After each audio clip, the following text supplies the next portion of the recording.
Hi everyone, this is me Pranav and welcome back to my channel once again. So ये कोई vlog का video नहीं है, it's a short video to tell you that like I am facing a problem in my bike since a very long time and I don't know कि ये कैसे ठीक होगा and most of the Apache owners are facing this problem. Okay, so let me show you like how this problem actually looks like.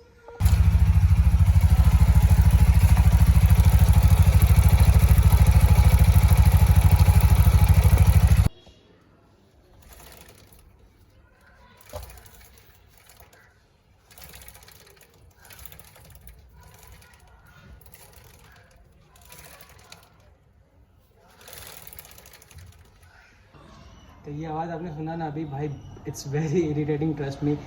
Imagine आप bike चला रहे हो around 50 to 60 kilometres के स्पीड में एंड ऐसा आवाज़ आए तो इट्स वेरी अनकम्फर्टेबल राइट, और थोड़ा अजीब सा लगता है। मतलब भाई न्यू बाइक है और चेन नॉइज़ ऐसा प्रॉब्लम आ जाएगा, एक्सपेक्ट नहीं किया था। फ़िलहाल मैंने इसके लिए कंप्लेन किया था TVS सर्विस सेंटर में, तो उन्होंने कहा कि सर आप अपना बाइक जितना जल्दी हो सके लेके आए, मैं ठीक कर दूंगा। बट सर मैं जाऊं कैसे बाहर, अभी कोविड का सिचुएशन बहुत ख़राब है। तो आई होप कि आपको वीडियो पसंद आया होगा एंड अगर पसंद नहीं आया तो डिसलाइक कर देना, और पसंद आया तो लाइक कर देना, शेयर कर देना, सब्सक्राइब भी कर देना। और किसी को अगर पता है कि चेन वाला प्रॉब्लम, नॉइज़ वाला प्रॉब्लम कैसे ठीक कर सकता हूँ, लाइक हमेशा के लिए प्रॉब्लम ठीक हो जाए, ऐसा अगर हो तो आप लोग कमेंट करो। Till then bye, take care. और अभी सिचुएशन बहुत ख़राब है कोविड का, तो घर से बाहर मत निकलो, और निकलोगे तो मास्क पहन के निकलना।